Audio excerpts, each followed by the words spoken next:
সবাইকে নমস্কার। আমার আজকে হচ্ছে ফার্স্ট সেশন। আচ্ছা, সেশনে আমি ঢুকছি এই 5 থেকে 10 মিনিট হলো। নতুন অ্যাকাউন্টে নতুন ডিপোজিট করলাম, করে ফার্স্ট ট্রেড করলাম কিছু মানে $2-3 সামথিং প্রফিট চলতেছে। ওই প্রফিটেই মনে করো যে 73 সেন্ট প্রফিট। আমার একটা লস গেছিলো। এটা দেখো, এই ডিপসে একটা প্রফিট হচ্ছে।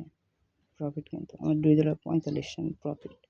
আজকের দিনে আমার সেশন এখানেই আমি ক্লোজ করে দেবো, কারণ বেশি লোভ করা অবশ্য আমাদের পক্ষে ঠিক না। ট্রেডিং যারা করে তাকে একজন মানে টার্গেট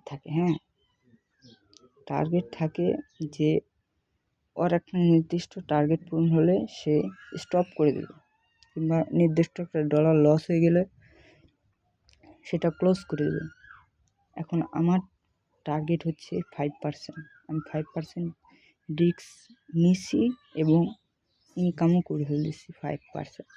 এইভাবে যদি আমি প্রতি মাসে 5% করেও বানাই, শিট দেওয়া আছে তোমাদের গ্রুপে, তুমি দেখলে বুঝতে পারবা কত ডলার হতে পারে। তো সবাইকে ধন্যবাদ।